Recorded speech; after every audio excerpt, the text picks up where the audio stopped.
Hello বন্ধুরা, আশা করি সকালে ভালো আছেন। একটা প্যানের ভেতরে এক বাটি জল বসিয়ে দিয়েছি গরম করতে। তার ভেতর দিয়ে দিলাম হাফ টেবিল চামচ মতো লবণ আর হাফ টেবিল চামচ হলুদের গুঁড়ো। একটা লেবুর অর্ধেক অংশের রস এর ভেতরে দিয়ে দিচ্ছি। এবারে সব কিছু খুব ভালো করে মিশিয়ে নিচ্ছি। গ্যাসের ফ্লেমটা হাইতেই রেখেছি। ফুটতে শুরু করেছে। এইবারে আমি এর ভেতর দিয়ে দিচ্ছি দুইখানা রুই মাছের টুকরো। সব কিছু ভালো করে মিশিয়ে নিচ্ছি। এবার এটাকে ঢাকা দিয়ে আমি রান্না করে দেবো। 2 মিনিটের মধ্যেই কিন্তু হয়ে যাবে। 2 মিনিট বাদে দেখুন ফুটতে শুরু করেছে, আর দেখেই মনে হচ্ছে মাছটা সেদ্ধ হয়ে গেছে। এবার একটা চিমটার সাহায্যে আমি এটাকে তুলে অন্য একটা পাত্রের ভেতর রেখে দিচ্ছি, একটু ঠান্ডা করতে দেব। আমি একখানা ছোটো সাইজের পেঁয়াজ কেটে নিচ্ছি।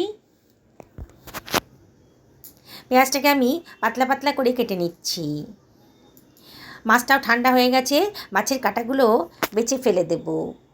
এটা পেটির পিস, তাহলে এখানে কাটা বাছতে কিন্তু বেশি সময় লাগবে না। সমস্ত কাঁটাগুলোই আমি বেছে ফেলে দিলাম। দেখুন সুন্দর করে বাছা হয়ে গেছে। এটা সরিয়ে রাখছি। একটা ফ্রাই প্যান গরম করতে দিয়ে দিয়েছি। এর ভেতরে আমি দিয়ে দিচ্ছি 1 টেবিল চামচ মতন সর্ষের তেল। তেলটা গরম হয়ে গেছে, কতগুলো রসুনের কুচি এর ভেতরে দিয়ে দিলাম। দিয়ে একটু নাড়াচাড়া করে নিচ্ছি। রসুনটাকে একটু ভাজা ভাজা মতো করে নেব। এবার দিয়ে দিচ্ছি কেটে রাখা পেঁয়াজ কুচোনোটা। দিয়ে সব কিছু আবারও ভালো করে মিশিয়ে নিচ্ছি। পেঁয়াজের কাঁচা ভাবটা যেন চলে যায়, মাঝে মাঝে একটু নাড়াচাড়া করে দিতে হবে। এবার দিয়ে দিলাম হাফ টেবিল চামচ লবণ। দিয়ে সব কিছু আবারও ভালো করে মিশিয়ে নিচ্ছি। এবারে বেছে রাখা মাছটাকে আমি এর ভেতরে দিয়ে দিচ্ছি। সব কিছু আবারও খুব ভালো করে মিশিয়ে নেব। গ্যাসের ফ্লেমটা মিডিয়াম টু হাইতে রেখেছি, আর অনবরত কিন্তু নাড়তে হবে, নাহলে কিন্তু পোড়া লেগে যেতে পারে। ভালো করে ভাজা ভাজা মতো করে নিতে হবে, যাতে মাছের আষ্টে গন্ধটা একেবারেই না থাকে। এবার আমি এর ভেতরে দিয়ে দিচ্ছি কতগুলো কুচনো কাঁচা লঙ্কা, খেতে ভালো লাগবে। আর 1 টেবিল চামচ গোলমরিচের গুঁড়োও দিয়ে দিলাম। দিয়ে সব কিছু আবারও খুব ভালো করে মিশিয়ে নিচ্ছি। একেবারে নতুন ধরনের নতুন স্বাদের একটা রেসিপি আজকে তৈরি হতে চলেছে। আপনারা অবাক হয়ে যাবেন যে এত টেস্টি রেসিপি এত সহজেই বানানো যায়। আবারও মিনিট খানিক খুব ভালো করে নাড়াচাড়া করে নেব। এবারে এর ভিতরে দিয়ে দিচ্ছি 1 টেবিল চামচ বেসন। বেসনটা বাইন্ডিংসের কাজ করবে। আবারও সব কিছু ভালো করে মিশিয়ে নিচ্ছি। ভালো করে ভাজা ভাজা মতো হয়ে গেছে, বেসনের কাঁচা ভাবটাও চলে গেছে। এবার এটাকে আমি ঠান্ডা করতে দেবো। গ্যাসের ফ্লেমটা বন্ধ করে সরিয়ে রাখলাম। আমি 1 টুকরো মিষ্টি কুমড়ো নিয়ে নিয়েছি। হ্যাঁ বন্ধুরা, আজকে মিষ্টি কুমড়ো দিয়েই দারুণ স্বাদের এই রেসিপিটা বানিয়ে ফেলবো। মিষ্টি কুমড়োটাকে আমি খুব পাতলা পাতলা করে কেটে নিচ্ছি। দেখুন কীভাবে কাটছি। স্কোয়ার সাইজের পাতলা পাতলা করে কেটে নিলাম। দেখুন কাটা হয়ে গেছে। এইবার আমি ছুরি দিয়ে একটু কাট লাগিয়ে দিচ্ছি। ভিডিওতে যেমন দেখাচ্ছি এইভাবে করবেন, দারুণ সুন্দর টেস্ট আসবে। একেবারে নতুন ধরনের রেসিপি, আগে হয়তো এরম ধরনের রেসিপি আপনারা কোনো দিনই খাননি। যারা মিষ্টি কুমড়ো খেতে পছন্দ করেন না, এই রেসিপিটি যদি বানিয়ে দেন না, তারা কিন্তু বারে বারে রিকোয়েস্ট করবে আপনাকে এই রেসিপিটা বানিয়ে দেওয়ার জন্যে। দেখুন সরিয়ে রাখলাম। একখানা পাত্রের ভেতর একখানা ডিম ফাটিয়ে নিচ্ছি। এর ভেতর দিয়ে দিলাম হাফ টেবিল চামচ লবণ, হাফ টেবিল চামচ লঙ্কার গুঁড়ো, আর দিয়ে দিচ্ছি 1 টেবিল চামচ গোলমরিচের গুঁড়ো। 1 টেবিল চামচ কর্নফ্লাওয়ারও দিয়ে দিলাম, আর 1 টেবিল চামচ ময়দাও দিয়ে দিলাম। দিয়ে সব কিছু খুব ভালো করে একটা হুইস্কের সাহায্যে মিশিয়ে নিচ্ছি। খুব ভালো করে মিশিয়ে নিতে হবে, যাতে কোনো লাম্পস বা দলা না থাকে। যেসব বন্ধুরা রেসিপিটা দেখছেন অথচ এখনও আমাকে সাবস্ক্রাইব করেননি, তাদেরকে আমি রিকোয়েস্ট করবো আমার চ্যানেলটা সাবস্ক্রাইব করার জন্যে। প্রয়োজনে একটু জলও দিতে পারেন, তবে খুব বেশি জল লাগবে না, সামান্য একটু জল দিলেই হয়ে যাবে। এবার আমি দিয়ে দিচ্ছি 1 চামচ মতন মাখন। মাখনটা দিয়ে আবারও সব কিছু খুব ভালো করে মিশিয়ে নিচ্ছি।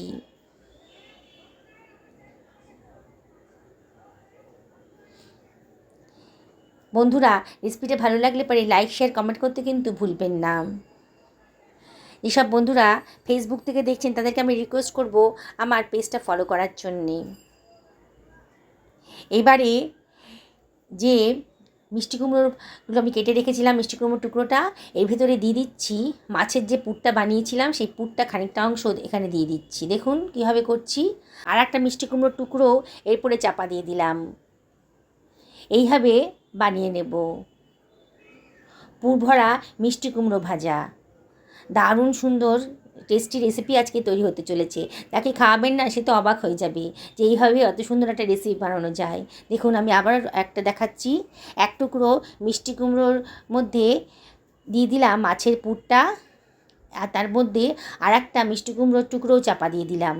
এইভাবে আমি সবগুলোকে রেডি করে নিচ্ছি প্রথমে।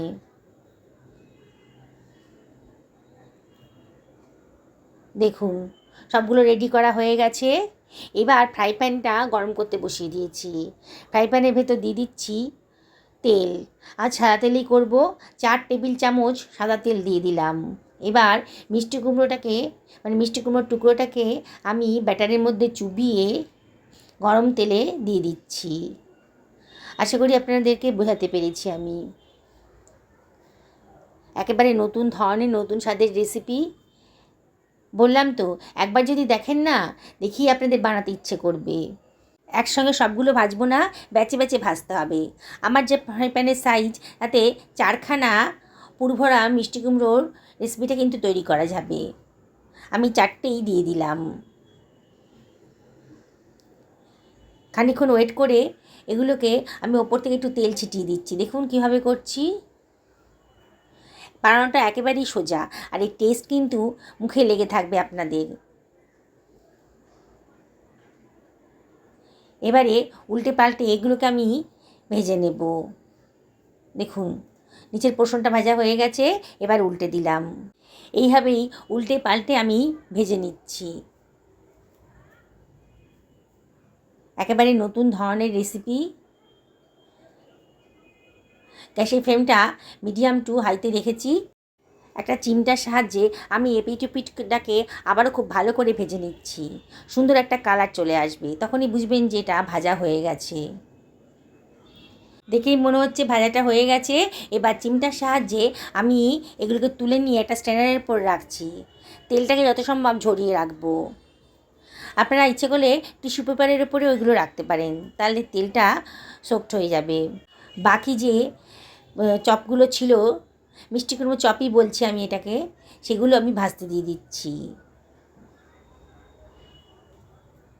দেখছেন তো বানানোটা কতটাই সোজা। আবারও আগের মতনই আমি এগুলোকে উল্টে পাল্টে খুব ভালো করে ভেজে নেব। অল্প খরচের ভেতরেই অসাধারণ টেস্টি এই রেসিপিটা আপনারা তৈরি করে ফেলতে পারেন। বাড়িতে অতিথি আসছে, আপনারা মিষ্টি কুমড়োর রেসিপিটা বানিয়ে দিন। চায়ের আসরটা একেবারে জমে যাবে। সবাই আপনার রান্নার প্রশংসা করবে। দেখুন সবগুলো ভাজা হয়ে গেছে। আমি একটা প্লেটের মধ্যে এগুলোকে সার্ভ করে দিচ্ছি।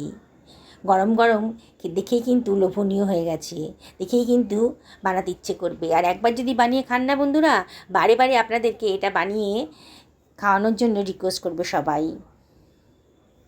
দেখুন কতটা মুচমুচে হয়েছে। বললাম তো, যারা মিষ্টি কুমড়ো পছন্দ করেন না তাদেরকে খাওয়ান, দেখবেন তারা বাজার থেকে কেজি কেজি মিষ্টি কুমড়ো নিয়ে এসে আপনাকে এই রেসিপিটা বানিয়ে দেওয়ার জন্য রিকোয়েস্ট করছি। আমি একটা ভেঙে দেখাচ্ছি আপনাদেরকে। ভেতরে মাছের পুর ভরা দারুণ স্বাদের এই রেসিপিটা কতটা ক্রিস্পি হয়েছে বাইরেরটা, আর ভেতরটা কিন্তু নরম আছে। দেখুন সকলে ভালো থাকুন এই কামনা করে ভিডিওটা এখানে শেষ করলাম। নমস্কার নেবেন।